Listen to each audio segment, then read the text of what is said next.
such pleasure to be able to talk about the way that education is changing. The changing landscape of education is like our speaker this morning. I was very impressed with Paul Marcus' presentation, and he talked about the disruption in education. Well, let me tell you something. My teaching has been disrupted, big time. And I say this is because Paul talked about the macro aspect of education and how the whole environment is changing. What we're going to be doing is talk about the micro, and that's what's happening in the classroom. So what we'll be talking about is the changing landscape from my perspective as a professor teaching for the last 35 years. We will give you a background of the students at San Jose State University and how we interact with them, again from a micro perspective. And we will talk about the course redesign. After teaching for so many years, I learned that I had to change with the times. My teaching was disrupted, not because I wanted it to, but I had to change because the students changed over the years. So, and Carol will be giving you some examples of what's happening in the classroom today as she sees it. So we have a millennials point of view as far as what's going on in the classroom, and we have a baby boomers point of view in terms of what I've experienced in the classroom for so many years and what I'm experiencing now, but I gotta think like a millennial to survive as a baby boomer teaching technology with today's students. So students at San Jose State have changed dramatically from the time I started teaching. I used to walk in a classroom and I would, let me just go back just for a moment. I was the lady standing right there, as you can see, with the whiteboard. Well, it was actually a chalkboard.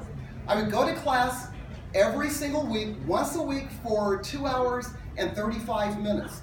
I would teach my students, and then I wouldn't see them again for another week. And I said, I've done my job, well done. I didn't see these students for an entire week. Now, I thought it was okay, because I didn't see them. They'll see me the following week. I can tell them if they passed an exam or if they failed an exam. I can tell them what they missed if they weren't there the week before.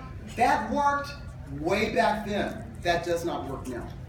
Students expect to get information literally 24/7.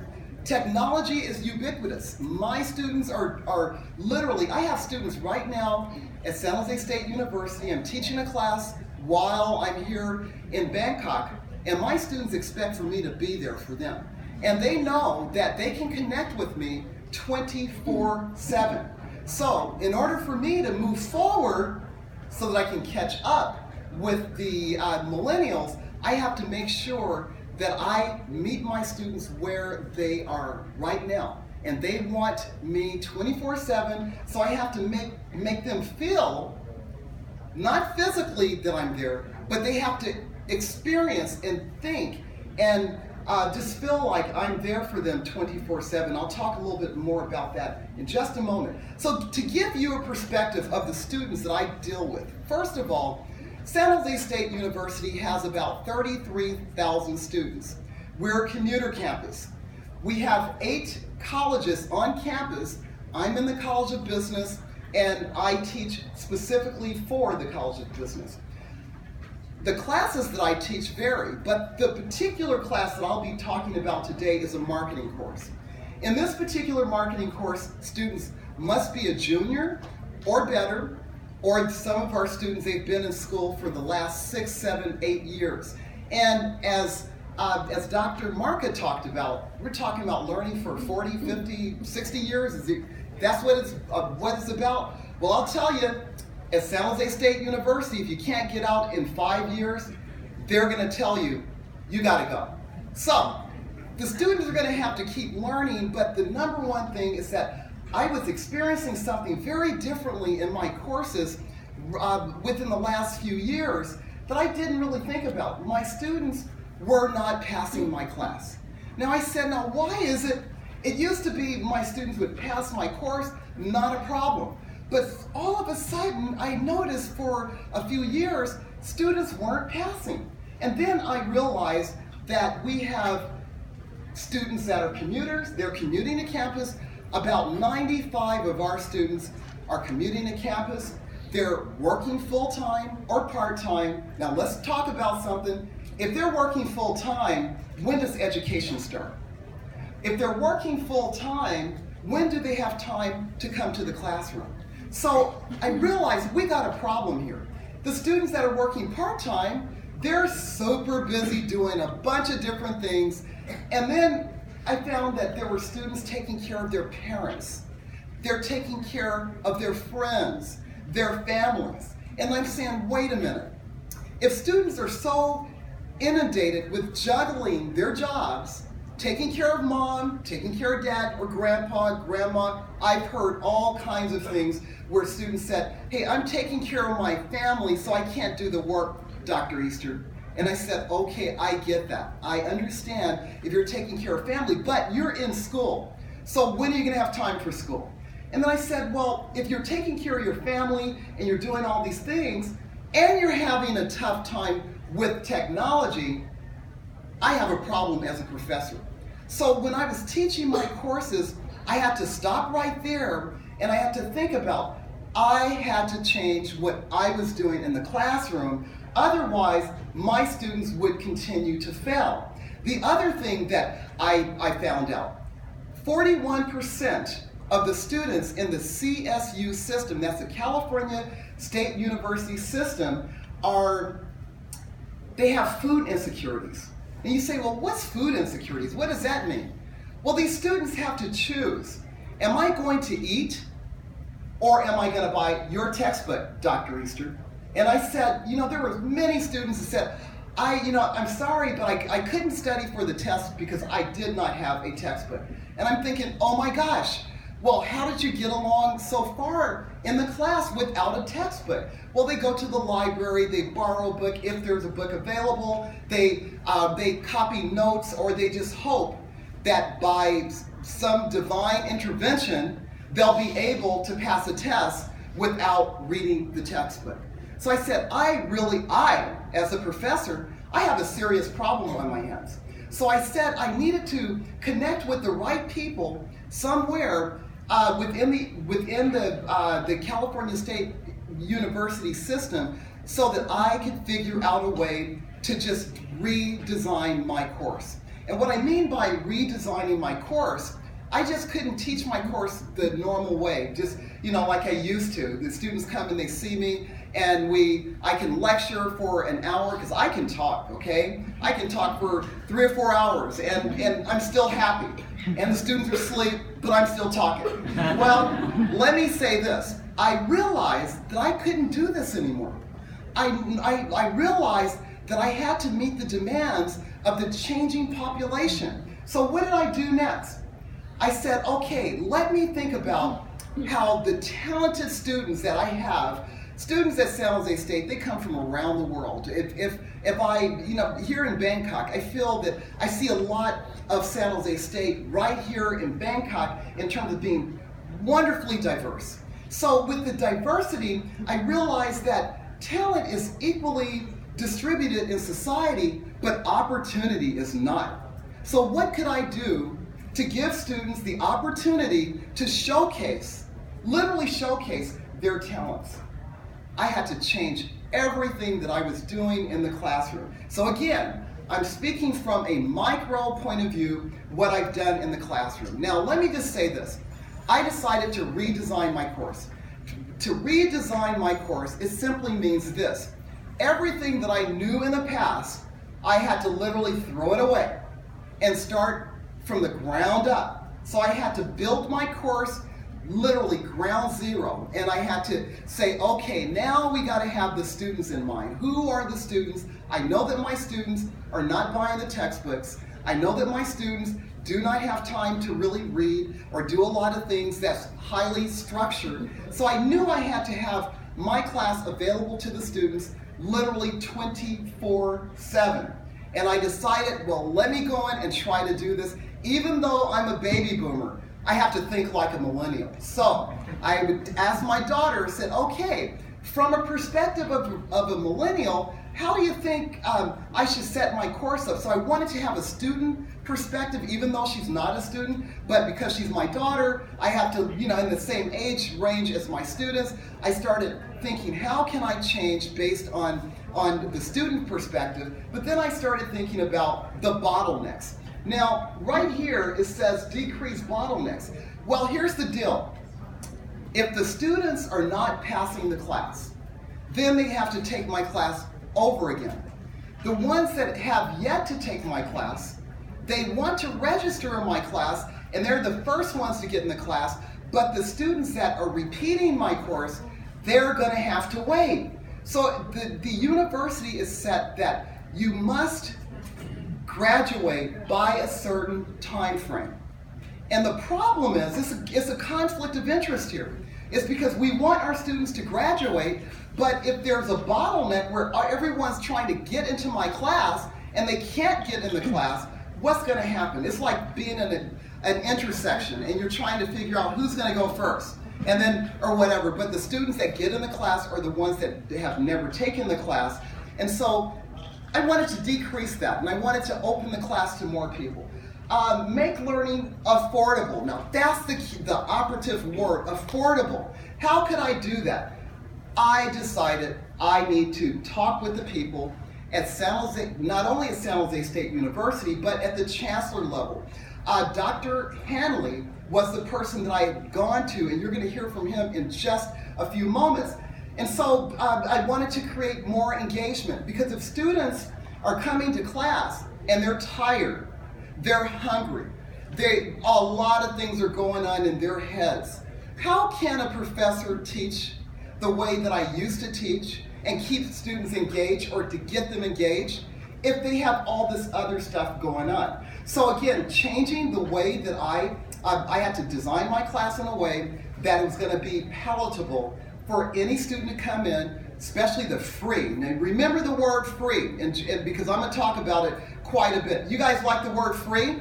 Yeah. Well, I have something free for you at the very end of this presentation, okay? Just to let you know that I really believe in, the word is called what? Free. Thank you, thank you, thank you. I really like that. Everybody likes what? Free. Right on, okay. And also to encourage active learning. Now, it's one thing to learn, but how do you measure active learning? And so I had to think about that. How do you get students engaged? And then yet give them something free, and even you give them something free, how do you get students excited about opening a textbook? That is what? Free. Okay, you guys, I wanted to see if you're paying attention. Okay, so customizing the class for the learner. So it used to be, I would get a textbook, the department chair or someone say, okay, you're going to teach marketing. Here's a textbook. Go teach the class. That doesn't work anymore. Now it's backwards. It's like, who are my students? I look at the demographics, I look at the psychographics, and then I said, okay, these are the learners. I know what the content is. I'm a content expert, so I know exactly what I should be giving them, but I have to be able to align the content so that students really understand and they get the materials. Okay, so here's the wonderful team that I worked with at the California State University. They're the course redesign. I was literally afraid to take my course, and everything that I knew, I literally had to toss it, get rid of it, and I had to start ground up. Now that's a little intimidating, but because we have a lot of wonderful people within our educational institutions system-wide, and when I say system-wide, we have 23 university campuses throughout the state of California. This team right here worked with every campus throughout California. So they took the time with just me, by myself, to help me redesign my course so that I can increase student engagement, get students to graduate, the whole 9 yards. Okay, so let's hear from Gerry Hanley. He is the Vice President, the Assistant Vice Chancellor for Technology.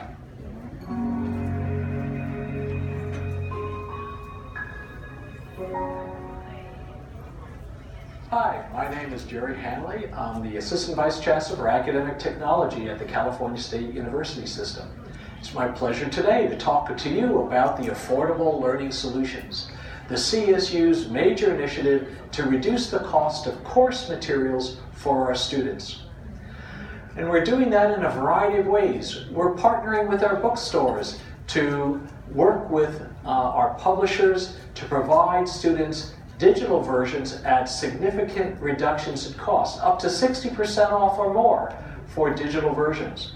We're also working very closely with our libraries to provide our students free e-journals and free e-textbooks for their courses that really provide high quality materials from many traditional publishers. And we're also using open educational resources that are free for students for cost and free for faculty to edit those versions to ensure that you have quality course materials for our wonderful courses. Thank you and enjoy the website and learn as much as you want about affordable learning solutions.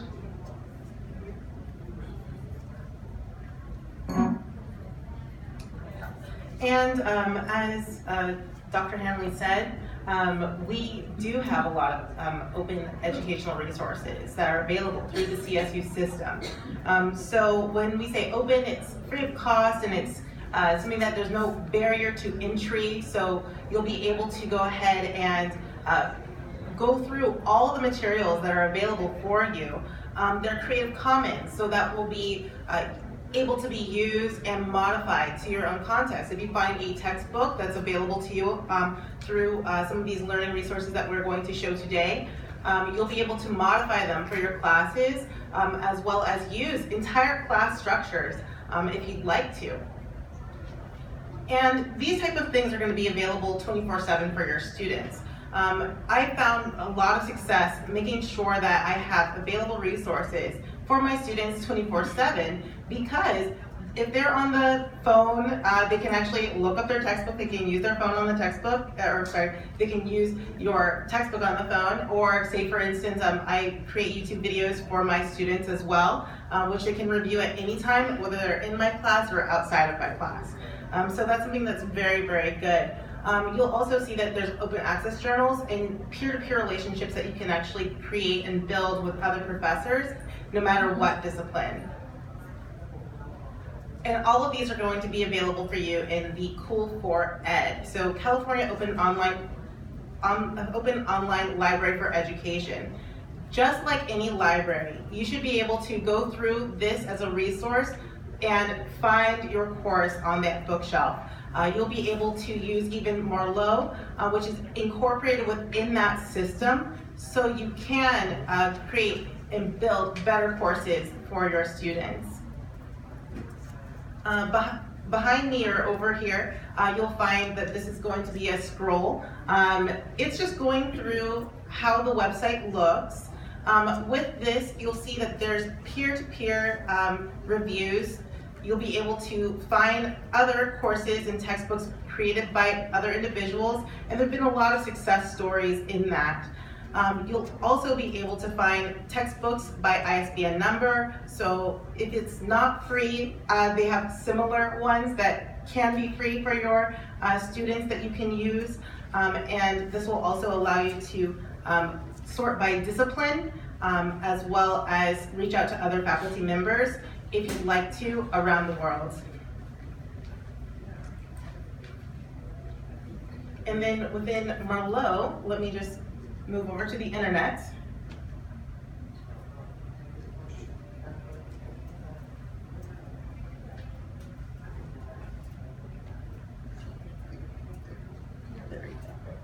Okay, with Merlot, say, well, what is Merlot? Merlot is a website where you can actually go to get access, literally, to all sorts of materials. It is a place in which you can create your own materials. You can actually get materials. You can do you can build your own class. You can do a lot of different things. And so let me just say this.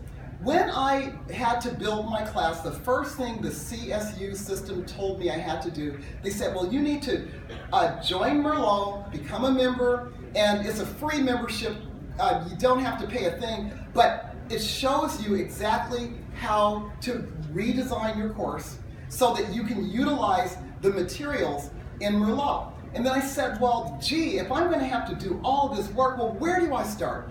If you have the entire world as your library to literally pull any kind of free resource that you want, then it's like, well, how do you go through all that material and discover what's most important? Before I go into Merlot and kind of give you a mini demonstration of Merlot, let me just tell you a little bit about it. There's over 70,000 free, open, online materials accessible to you.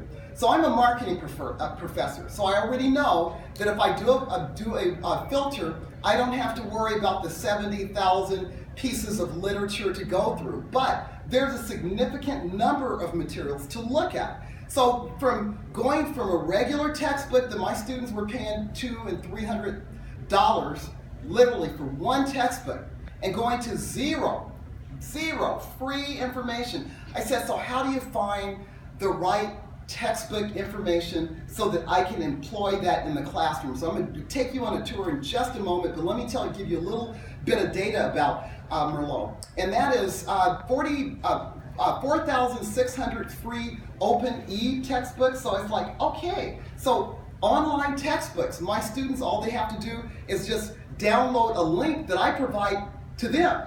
Now, in my current class that I'm teaching with the open educational resources, students are not paying anything for the textbooks that I'm using, but I'm using 4 textbooks rather than 1 textbook. Now, why am I using 4 textbooks?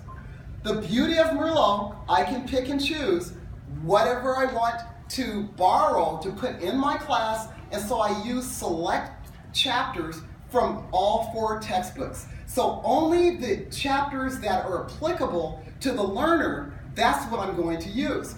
In a regular textbook that students would have to purchase through a publisher, for the most part, if there's 21 chapters, I feel like I have to assign all 21 chapters so they can get their money's worth.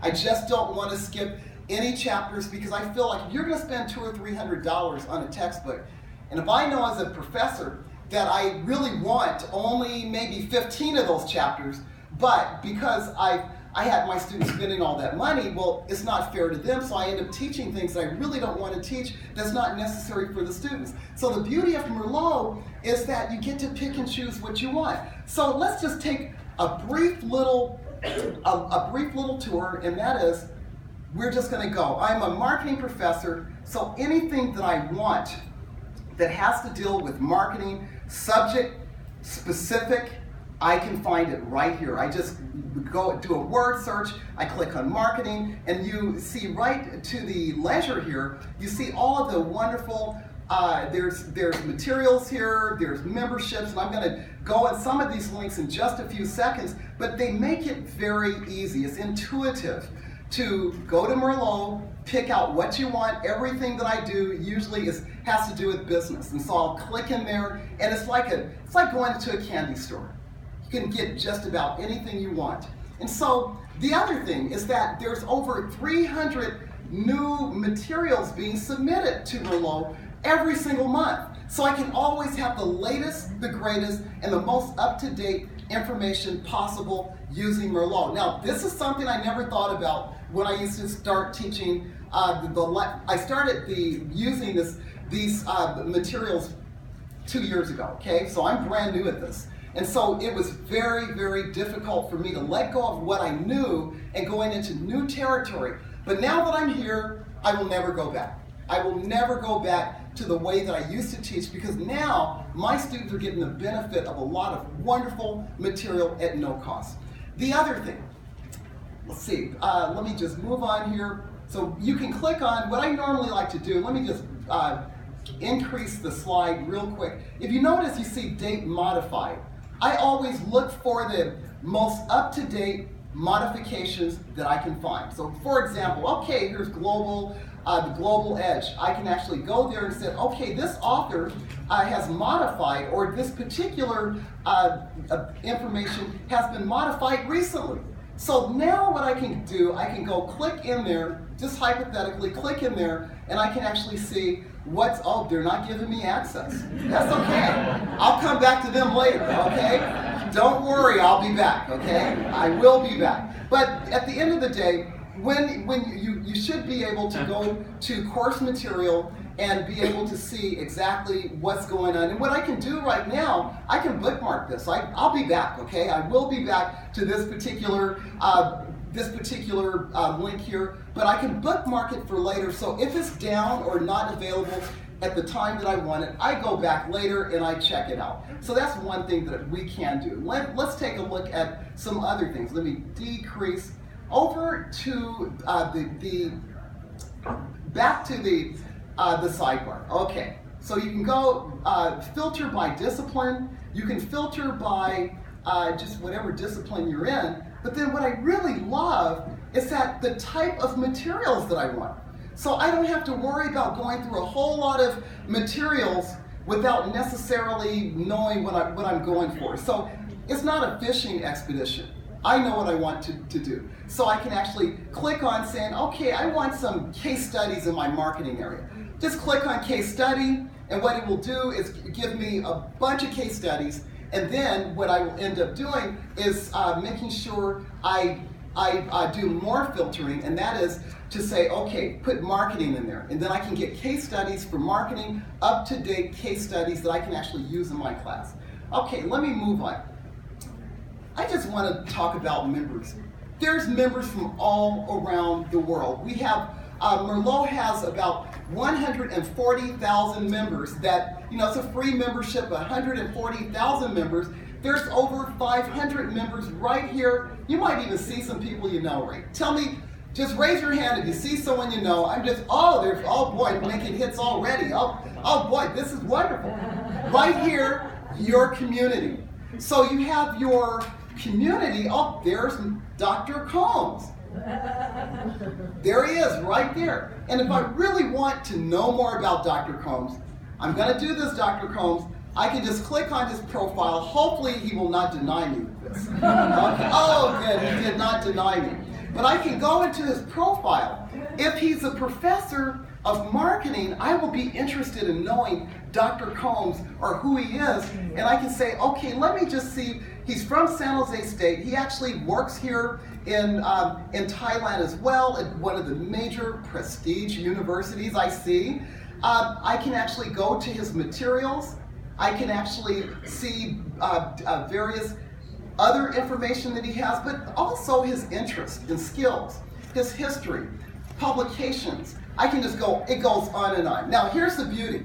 If you're not familiar with Merlot, or if you feel like, well, where do I start? I would say start browsing and then see who you know. And if there's someone that you know or someone you might know of, make a connection with that person. Make it easy for yourself. Ask them what their experiences are.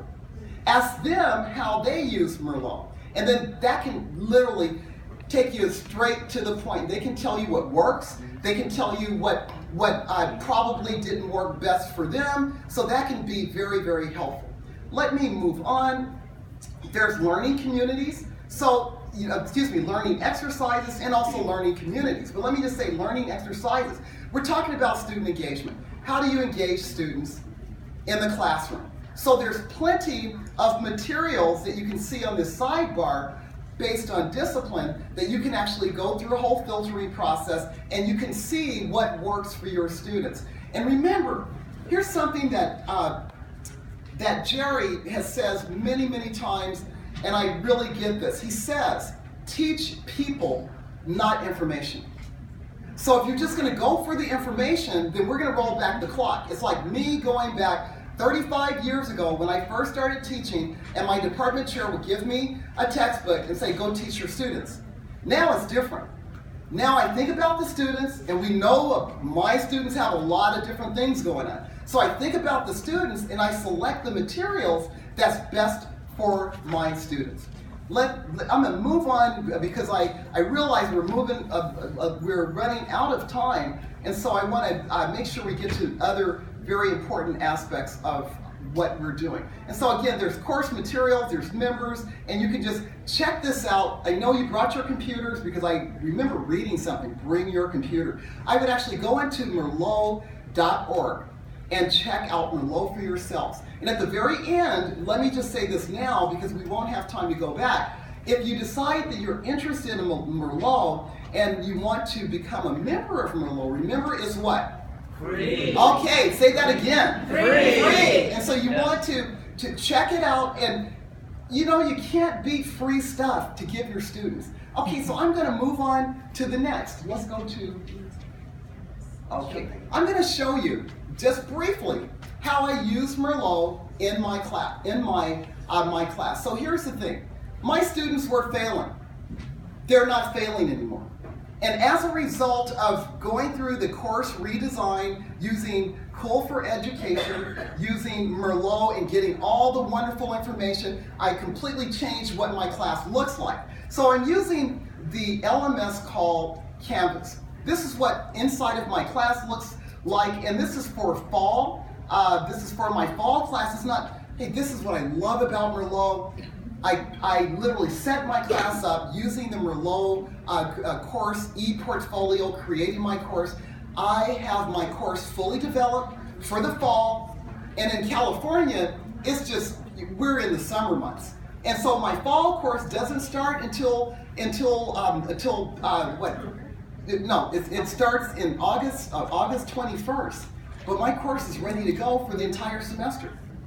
And I don't have to do a whole lot of work because I've already put 100 hours plus setting my course up. So my course is ready to go. So let me just tell you this. This is how I've done my course to make it palatable to the students. I keep it easy as 1, 2, 3.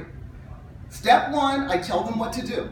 Okay, I welcome them to the course, and I have, here's a part of the online presence. So whether a student comes to my class the first day at midnight, or they come at 1 o'clock in the afternoon or 9 o'clock in the morning, the first thing they do, they see me, and I'd like to welcome you to the study of marketing. In this particular course, you're going to learn, I just want to turn that down a little bit. You're going to learn that everything around you has some kinds of marketing implications. So what I like to do is, okay, so that is just one, I just try to welcome them. And what I do, if you notice, I'm dressed casually here. Because the students in California, I won't say in the US because I won't be telling you the truth, okay? But in California, we're pretty casual. And students expect, my students, my millennial students, as I said, I had to literally teach people, not information. So I had to look less intimidating. This might intimidate my students if I'm dressed up and have on my suit. Now, 35 years ago, I wouldn't leave home without my jacket and my suit, and I'm all dressed up, and I expected my students to do the same thing, but students are different now. So my students want me to kind of look like them, although I can't look like them, but they want me to be approachable, okay? They want to see me as someone that's easy to talk to, someone that's approachable, and someone that's kind of fun. So what I've done, I call myself Dr. E on campus because that's the cool name. They like the cool Dr. Easter. And so I call myself Dr. E. But back to so I give them the welcome, and they're able to see that. I hold their hand because students that were not passing the class, they said, I don't know, I get online, I don't even know what I'm doing. I get lost. So I keep it as simple as what? 1, 2, 3. Thank you. Okay. So again, everything's 1, 2, 3. I tell them how to navigate. Don't assume because they're millennials, they understand technology. That was the first thing I used to think, oh my gosh, my students are going to know more than me. Oh my gosh, that I was wrong. They did not know as much as I thought they knew. Now they know Facebook, they know Instagram, they know all the social media, but they did not know the course LMS. They did not know Canvas, so I had to teach them that. The course modules, and so I have everything. I'm gonna just kind of briefly go through this, but I give them this is the orientation before the class starts, how to navigate. after they meet with me, meet Dr. Easter, and they do the things I've asked them to do in the video, I have them to do an exercise. Now, this is where student engagement comes in, because it doesn't make sense to put a bunch of information online if you don't know if they're looking at this. So I tell them, look at the video, because at the end of that video, I tell them they have to do a certain step to get credit. So I know who's looking at the video, and I know who's not looking at the video. Okay, step 2. Read me first. I'm letting them know everything. This is how I want the format for papers. So again, I spent a lot of time in Merlot getting a lot of free information and free textbooks and everything else, but I want them to go through the process very systematically, getting them into online discussion groups. That's the student engagement with each other. Very, very important. Get the students to talk to each other online. And they feel like they have friends 24/7. Okay, let me move on to step 3, technical requirements. I go through every little detail before they even do one lick of course information, of course reading. Now, one thing that I use that's really new for us at San Jose State, I use an online proctoring system called ProctorU. If you teach online, how do you know that the students are actually doing what they're supposed to do when they're taking a test? I can't see them. There's a lot of other technologies and software that you can use to look at students while they're taking a test, but I use a live proctoring service called ProctorU, where a person literally they can deal with students from around the world, any time zone or whatever it is, but they are watching the students while they're taking an exam. So I'm virtually there with the students. I don't have to worry about if they have their friend taking the exam because there's someone watching them. I don't have to worry about any academic integrity issues. So that is covered. Let me move on. So now, first, they're just now starting the class. Module 1. Now I keep it real simple, everyone. Every module looks exactly the same. So when students come into my online class, and this is different than my pre-redesign course. My original course, it wasn't like this. But my online course, everything looks the same. There is a module video, because again, you have to be able to meet students where they are. And the students need to see my face all the time. They click on it, they get to see Dr. E. The other thing, step-by-step instructions on what they need to do, and then I have a module description. Now the module description is very important because the student knows that when they go into this module, they know exactly what they need to know to do well. I want students to pass my class. This course is designed for students to pass. Now, of course, there's always going to be the students that's not going to want to do the work, whether you give it to them for what? For free. They don't even want the free stuff. They're just there. And so I can't worry about those students, but I try to set the course up so that students know exactly what the expectations are. The learning outcomes. Now, this is really important. When you're setting your course up, if you're going to redesign your course, you got to think in terms of learning outcomes. My students know, and let me just make this bigger right here. We have a course learning outcomes and we have a class learning outcomes. They're two different. So the course, there's a program, there's the course learning outcomes, and then there's the individual class learning outcomes. The students know that everything is going to be aligned. So the students know that at the very end of this particular module, they'll be able to define marketing, they're going to be able to do certain things, and I tell the students what I'm giving them to achieve these learning outcomes. I'm giving them a reading assignment, I'm giving them a discussion, I'm giving them a video cases, and I'm also giving them a quiz. They know exactly what's going to happen before they do anything. Now, some students need more help. And so to deepen their knowledge, I give them more information. So let me go right back again to the very beginning, and then I'm going to turn it over to Carol after I just talk briefly about the outcomes. Okay, let me just say this. Here's a module. There's the readings like I talked about. There's the assignments. There's additional resources, and there's everything in between. And again, all the modules look exactly the same. I only have 7 modules. The 7 module students have 2 weeks to complete the information in the modules.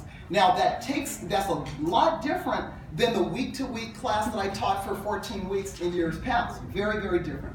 Let's move on to the next. So let me just briefly show you the outcomes of the students taking the pre-course redesign and the students that took the actual redesign. So let's move on to that particular, we're gonna fast forward to, there you go. Okay, so let's just take a look here. The pre-redesign is in the red, in the blue, I'm sorry. Pre-redesign in the blue. Before students, before I redesigned my course, we had no A's in the class. And I was thinking, is the work that hard? What's going on? How come I can't get students how come students aren't making A's? But we know the issues. Then we had a significant number of C's in the class, and again, we had the D, S, and W's. After I redesigned the course, and let me just say this, when I redesigned the course, the entry of students wanting to take the course changed dramatically. When the students saw that they had to really do some work, and that they were required to do certain things, almost half the students dropped my class. I'm like, oh my gosh, why are you going to drop my class? I put all this work into designing this course. But here's the beauty of it, is that after the students took the class, you see the A's. Students started making the grades. There's more A's, there's more B's, we have a better distribution. And of course, we have the students that are you can do anything you want, they're just not going to pass no matter what. You can't worry about that. Let's move on to the next. And so we can compare the students passing the pre-redesign, fewer students passing the pre-redesign, post-design, more students passing the class, thus graduating on time. And then we have our non-passing rates right there. Okay, so here's a student testimonial. This lady works at Google.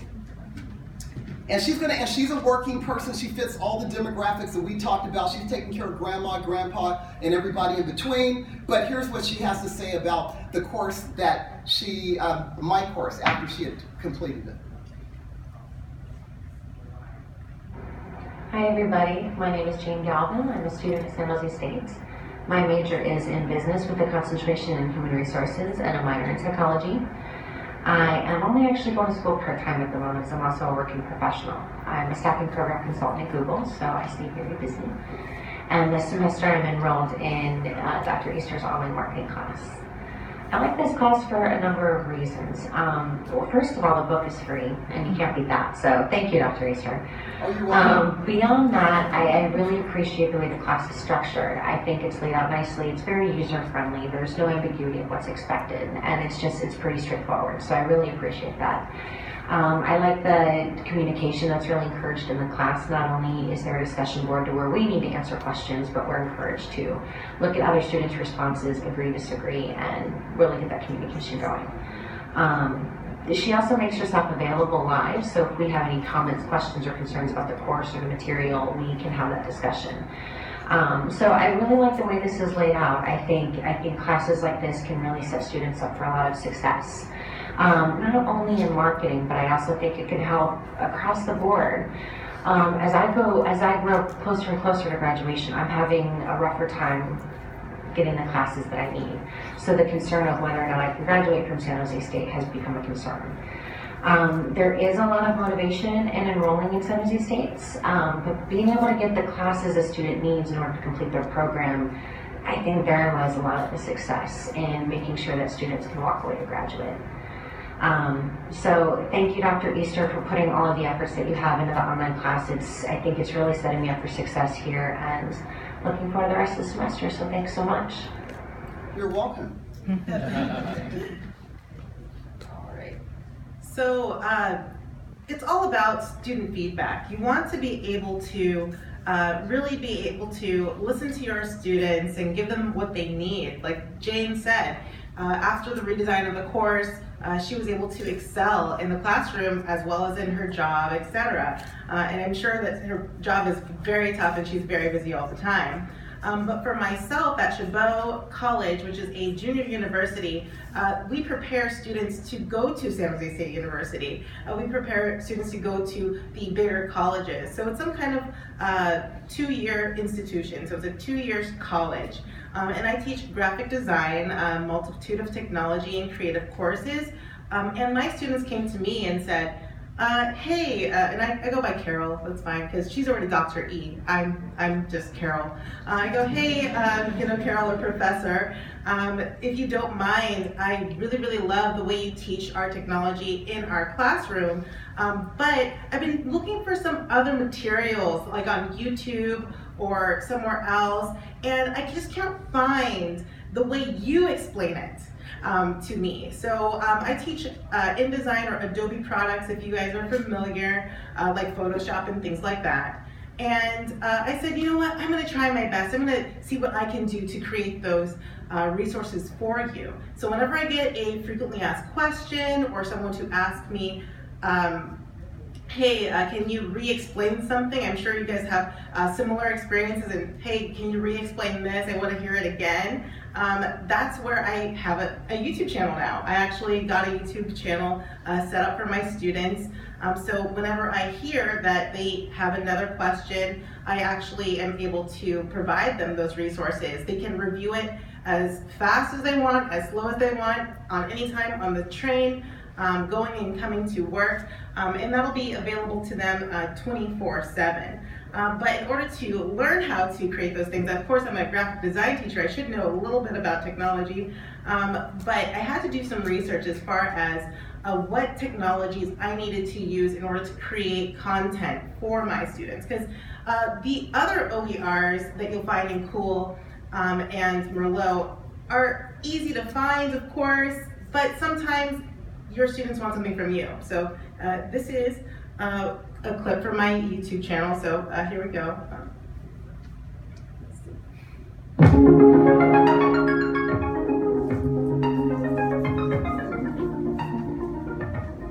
Hey guys, this is going to be a small tutorial about using the colors from an image to create a color scheme that hopefully you can use everywhere else. So select the color palette from this image.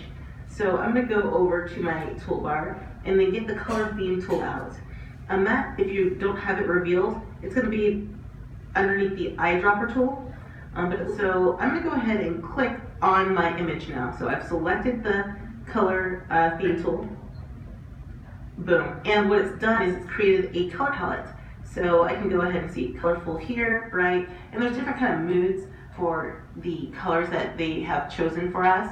And these are just simply like suggestions, but based off of your document, and if you are just looking for an easy way of finding some colors that you can use that are going to look good in your document, these are going to be color palettes that are automatically pulled from this photo.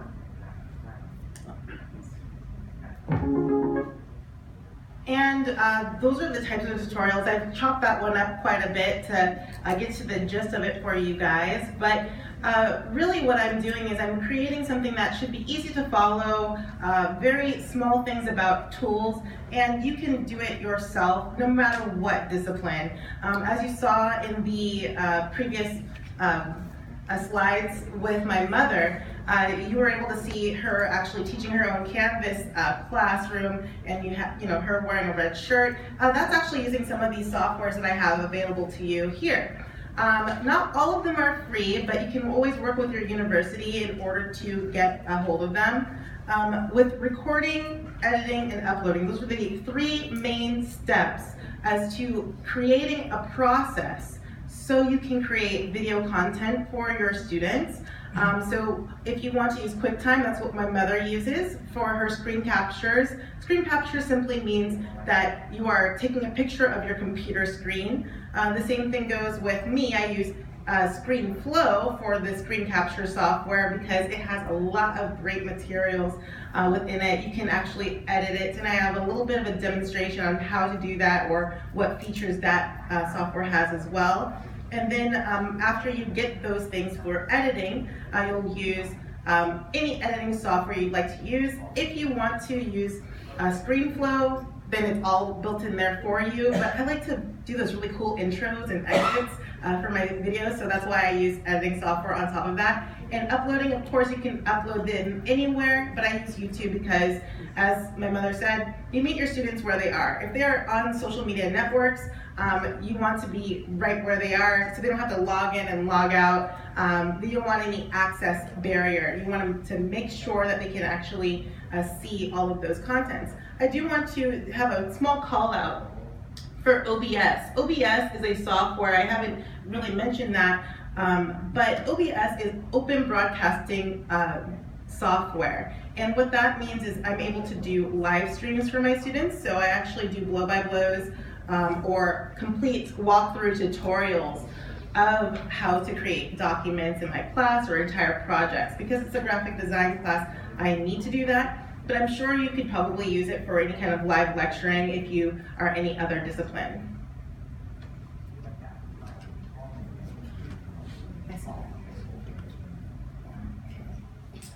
So I'm just going to scrub through, this is a small video of how I'm able to create these tutorials. This is my actual computer screen, and this is the document that, oh my gosh, this is what we're looking at right now, the actual presentation that I've been working on to show you guys today. And you'll see that it's a screen capture program. At the very top, you can see that I've created, this is called a call out. A call out is basically where you can get a zoomed in picture of your mouse and everything else kind of fades into the background. So if you need to draw your students' attention to something, that's what ScreenFlow can do for you. And also, if you want to, let's see here. This is the program ScreenFlow inside it. You can see that it is very similar to other editing software packages. It has 2 lines, audio as well as video, where you can trim and edit your clips, as well as add more to it. This actually has a software feature where you can do a picture-in-picture, meaning that you can have the camera facing yourself as well as your desktop image. So that's something that's very, very nice. It also includes places where you can, I use shapes in the software, you can add titles, but the reason why I use shapes is so I can hide my personal information as I use my own personal computer. That's always a good thing to do as well.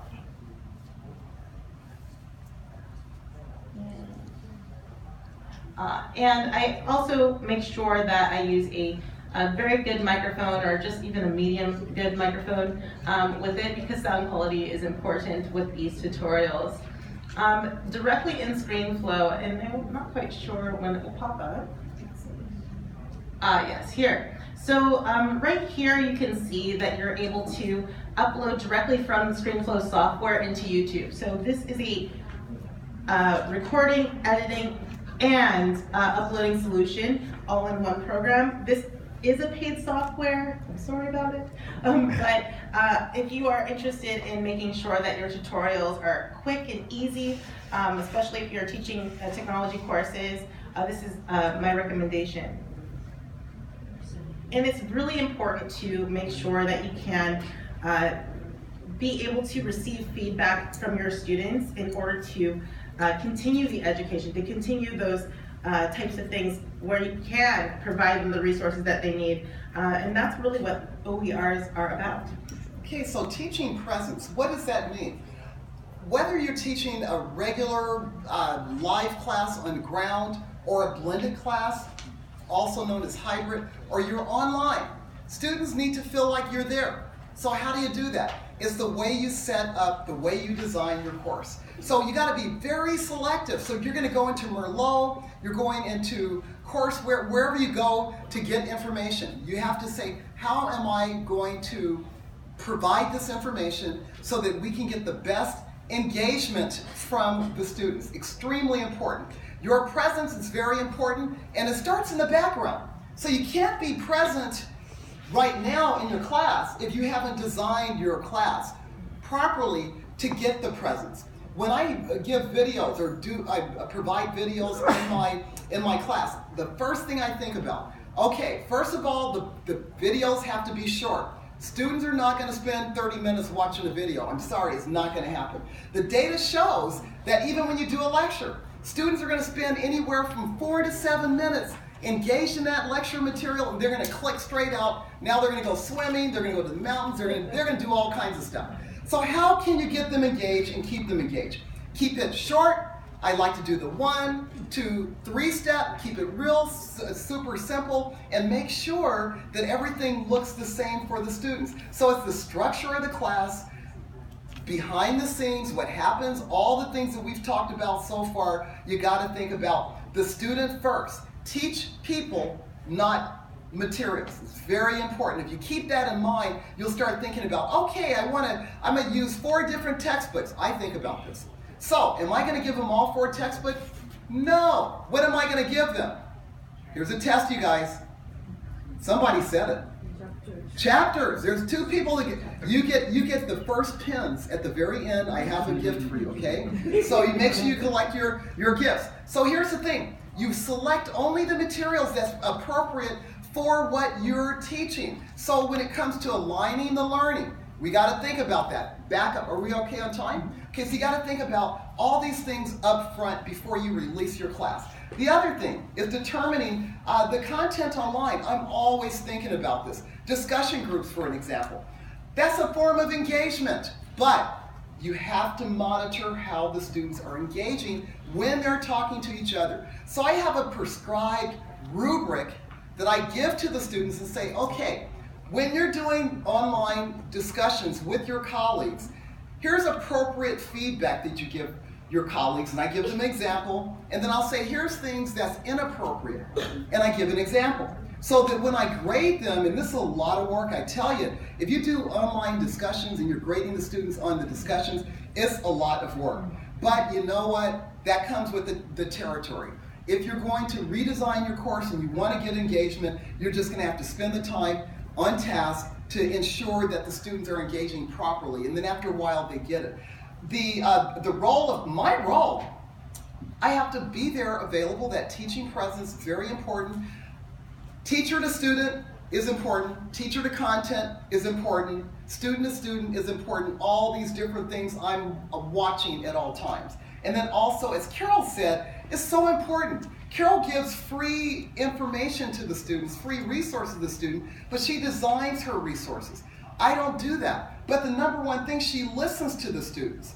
When my students are asking me questions or there's something that's not working, and I get that information in the middle of the semester, by the next week, I'm going to change it. I'm going to update it. The other thing, there may be links in Merlot that you might use with a textbook or a video, and then all of a sudden you're saying, oh my gosh, that link isn't there. It was there last week, it's not there now. So what do? You have to just be ready to update your materials and then tell your students, hey, guess what? That was fun, wasn't it? Now we have the real information that you're looking for. And now the students, they forgot that it was a mistake or it wasn't there and they're happy. Give them an extra credit or whatever. Again, that's another form of engagement. Okay, educators must make his or herself present. The presence must be felt in the learning environment. It's so important, and this comes from Dewey. I didn't invent this, I didn't create this, but at 3 different levels: content, pedagogy, as well as students themselves. So here's the content. Right here, we have the content, and so however you're going to deliver that, the content should be available to the students 24/7 on any kind of device. This is me, and here's the students right there live on class, and you see me talking over there, and then again, student to student. So if you have these 3 different interactions going on in the classroom at all times, the students are going to love it. Students will absolutely love the teacher presence. Now let me just make one disclaimer. When I say teacher presence and I'm available to students 24/7, I tell my students in the syllabus, on weekends, I take a break. Please, please, if you send me an email over the weekend, that's my personal time, I promise you that I will get back to you first thing Monday morning. I let them know that. But what I've done, I actually built in videos that are they're pre-recorded, and I release them like at midnight on Saturday, again midnight on Sunday. And they said, she's there. Oh my gosh, I can contact her. They love it. So they still feel like I'm there holding their hands. Another thing, it's really important. If you tell the students that you're going to get back to them within 24 hours, please do so. Because if you do not do that, the student feels lost. It's like this. When I came to Bangkok, first time, I've never been here before, and I look around, I was like, oh my gosh, this is another world, it's so different. But Dr. Combs, he met us at the hotel, and he took us all around Bangkok, and I tell you, now I feel like there's someone that's holding my hand. I feel like I can't get lost because Dr. Combs is there, and you want that same kind of feeling for your students. Okay, then here it is, the teaching presence interaction. So we have, Carol, you want to get that real quick? So with teacher presence, in my own personal experience, I actually teach on the ground as well as in the classroom. So say for instance, I'll be able to create videos. I'll have them accessible for people 24/7. And then when I see them in class, after they've reviewed the content, we can actually have a really great discussion. So it's really about making sure that as an instructor, I'm there for my students. I have the content, let me just see here, the content that is acceptable per their learning experience. And then I'm able to reach out to them, and this is the learner themselves, and we'll be able to talk. I'll go ahead and actually receive that feedback loop, and that will happen over and over again for that overall learning experience. So that's really great. So the learning experience is key to a successful online course for me. Now, how do I do this? I take it into stages. So we're wrapping up everything that we've talked about so far, but I want you to really think about this. When you're going through Merlot, for an example, and there's 70,000 pieces of material that you can choose from. There's over, there's 140,000 professors that are out there, members, 54,000 professors, 44,000 students, and I can go on and on with these numbers. That's overwhelming. So you have to think about this. Again, filtering everything you're going to do, but most important, think about when you're planning. I know what my students need in a marketing class, so I'm going only after that material that's going to help the student, because I'm teaching what? I'm teaching people, not information. You guys got that? So you can repeat it, okay? What is that? Oh, thank you, everybody. Okay. So there you go. You got it. Thank you. So we're teaching people. So I always go back to, okay, what was the experience my students had last semester? Sometimes, I must admit, in one semester, I can say, oh my gosh, this class was wonderful. I read the student evaluations and they loved everything about the class. I rolled the class out again the following semester. I look at the student evaluations and they're different. Why is that? I have to always kind of tweak my course, kind of change a few little things based on the students. I got to keep a careful eye of the students right from the very beginning. Any questions they may have, I need to start thinking about that. Again, it's all in the planning stages, then you implement. Once you implement, you see what works, you see what doesn't work. And you may have to stop. Whatever's not working, you might have to stop mid-semester and you might have to start all over again. And you have to go through the assessment process. Now, this is a recursive process. It's something that's never ending. You're constantly assessing, you're constantly evaluating, you're constantly finding out what's working, what's not. I don't have the luxury that Carol has, and that is she creates a lot of free information for the students. You know where I go for my free stuff, right? Where do I go? I go to Merlot. They have everything. It's my candy store.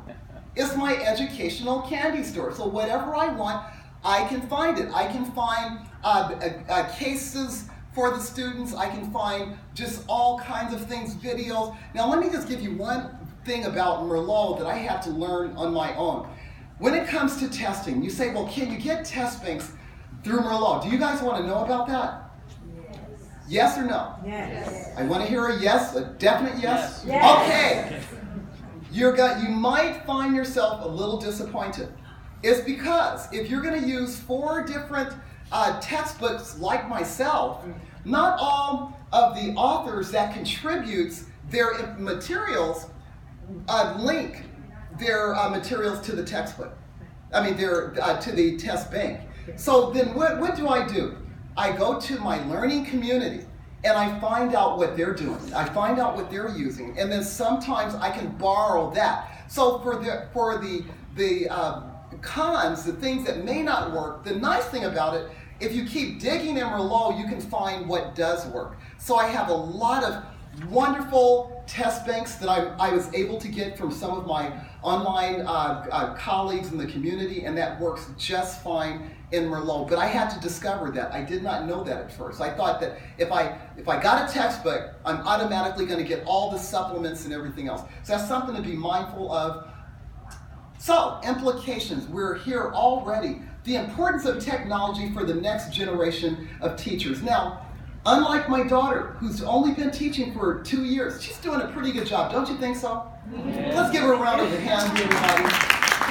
Thank you so much. Now, the reasons why I say this is so important. She's brand new at teaching, but she has all this wonderful information provided to her as the forward-thinking instructor or teacher. She has everything at her fingertips. So, and the only thing I had was what? This is another test, everyone. This is what you call engagement at the conference, okay? So there's student engagement, there's conference engagement. What did you like to answer the question. This is a test question for you. What did my chair give me when I first started teaching? Just a textbook. They didn't tell me anything about, well, here's the cases or here's exercises for the students. I had to figure all this stuff out on my own. But with Carol comes in with a wholly different skill set. Carol? Yes, it's funny how you put me out to be a millennial. I didn't know if you targeted like that. But yeah, coming from a background where I've had technology all my life, I have very similar experiences with my students, which means that I actually have to kind of keep up with them in a lot of ways, because I know a lot of things for my background in graphic design, but for them, they are doing so many new things, and I have to always be changing, so I have to keep up with them as well. And I think it's important to understand that I also teach people that are baby boomers, and they're coming back to college for the very first time in a long time to get their skills back to the workplace. So with that,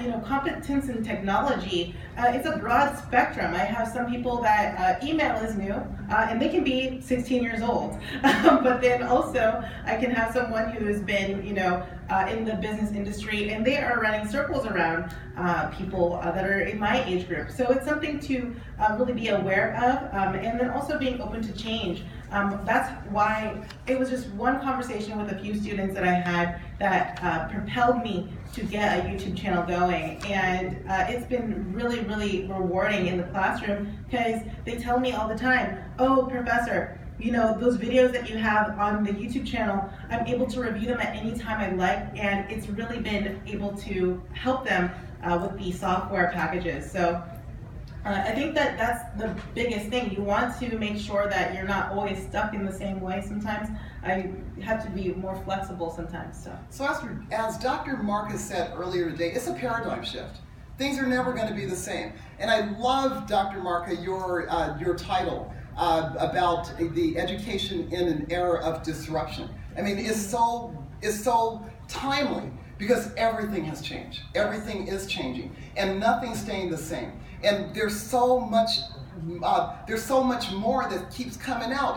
Every time I think I have everything down to a science, there's a lot of new things. So we have to make sure that we know about the infrastructure. At San Jose State University, it feels really wonderful. We have the infrastructure for technology. All of my students that are in my online class get free proctoring online. Now, a lot of the colleges don't offer that for free, but San Jose State, they provide the free proctoring.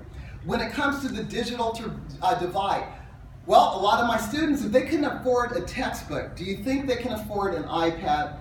For sure they can afford that cell phone. They all have cell phones. I don't know what happens, but they'll forego eating to have that iPhone or whatever. But many of them do not have computers. And so our school provides computers for the students to borrow, and they can have it for an entire year, the freshmen, and there's a lot of different rental places that doesn't cost anything. We like the free stuff at San Jose State University, so it doesn't cost the students any money at all. The educational technology, I have a whole team of people at San Jose State that work across the campus and also work individually with the professors. So if I have any issues or any problems, any questions, there's always someone there for me. It's almost like having an IT person just sitting next to you 24/7. I call on them just like my students think they can call on me or whatever.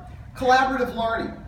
You want to cover that? With collaborative learning, you're able to have that 24/7 access. So with that, I actually use a lot of modules and group exercises in my class, and I have them both online and in the classroom, as well as the web tools that are available for us on in Merlot, as well as the conferencing. There's actually conferencing software built in Cool for Ed as well.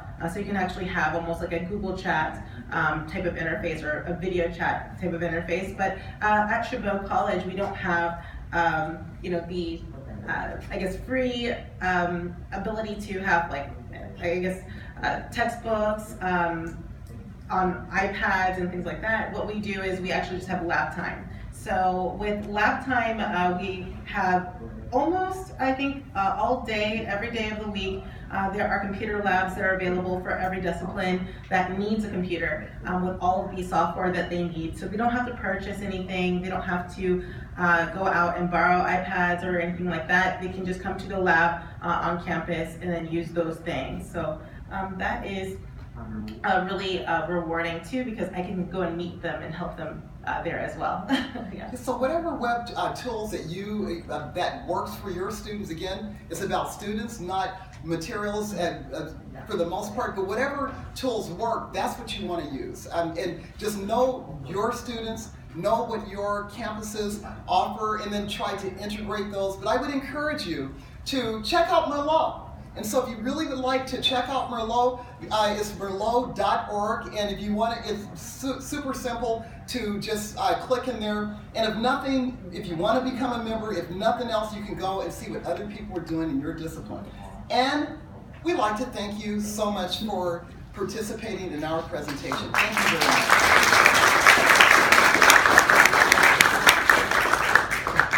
Okay, we have a few minutes for questions. If anyone has a question, we have a mic for you so everybody can hear that question.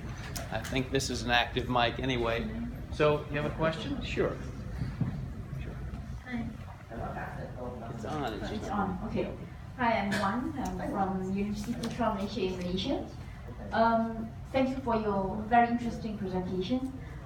May I ask about your live meetings with your students? Oh yes. Was that scheduled in the semester, and you using the campus itself, or you using app like Zoom? Okay, that's a good question. Once a week I have what is called Live with Dr. E. So I have a particular time that students know that I'm live. So if you want to come and chat with me, I'm right there for you, and we can have that online discussion or whatever, and they don't have to come, but they know that I'm available during that time. There are students that prefer to just talk with me via Zoom. And so Zoom is the preferred way of connecting with the students, and that can be scheduled with the students. So some students that do not want to do the Live with Dr. E, they just want to talk to me via Zoom. That's how I do it. Okay. There was a question up front. Howard? Yeah. Thank you very much for your presentation, and it's very, very interesting. And yeah, you mentioned a little bit about assessment and the test bank, right?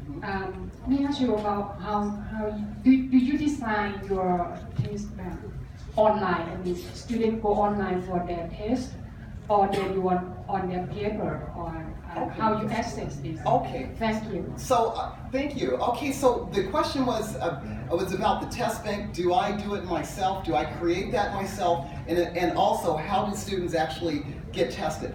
Number one, I do create my own test bank, and I tell you, that takes a lot of time. So when I talk about spending literally hundreds of hours developing the course, I literally mean that, because everything has to be aligned. I have to align all of the questions so that it matches what the students are learning. Also, there are some text banks that are free that I borrow so that I can actually extract some of the questions that that I'm able to apply to the test. Now, how do I test the students? I use ProctorU. That's an online proctoring system. And so the students go into Canvas, they click on the exam, and then when they click on the exam, it takes them to the actual test. The students also have to register for ProctorU, and then ProctorU will make sure that they go through a whole process to make sure that there's no contamination in the testing environment, that there's no notes posted on their walls and things like that. And so it's like a teacher standing in front of the students. And so it's literally online, but they go through Canvas to get to ProctorU, and ProctorU is the live online proctoring system that watch the students during the time that they take the exam. Now, I give the students from just say 9 o'clock in the morning till midnight to take the exam. And I give them a 90-minute exam so we know that these students work, or they're taking care of grandma and grandpa, and they're doing a lot of things. So I give them enough time to be able to take the test all throughout the day. So if they're working during the day, full-time or whatever, they take it at night. If they're working at night, they take it during the day. Does that answer your question? Okay, you're welcome. Any other questions? Quick question. Okay. Thank you, Dr. E. You're welcome. And Carol. Okay. Was illuminating, very interesting. Do you call this a MOOC? Excuse me? No, this would not be a MOOC. This course is literally maximum 45 students per class. And so what I do, I have 3 of the same courses, and I put them all under the same roof, so to speak. So I actually release this course for 3 different classes at the same time. But this is not a MOOC. This is far from a MOOC. I have a long ways to go before I think about a MOOC. This is redesigning conventional course. Yeah, this is a total redesign of a regular stand in the classroom for an hour and 45-minute course to now taking it online and doing a lot more online than I've ever done live in the class. And let me just say one thing. Students that are really quiet in the classroom, yes, they will talk my ear off online. They talk, they engage, because they feel that it's okay to literally break down barriers, break down walls, and students will interact a lot more. Thank you. Okay, do we have any other questions? You know, we do encourage you to sign up for Merlot. Again, it's totally free. It takes 5 minutes. All you got to do is put your name in, you're in, that's it. And you have access to all the material. I use it as well. I teach my classes online in the same department. So all the things that you've heard are things that, you know, we are doing, and it's really wonderful. So I wanted to thank all of you for coming, and also thank our presenters for a very wonderful presentation today. They have volunteered. If any of you want to set up Merlot right now, you can just come up here and they'll help you do it on your computer or on your account. Nothing to it. Happy to do that. So I think we're ready for a coffee break. And again, thank you very much to our presenters for a wonderful presentation. Thank you.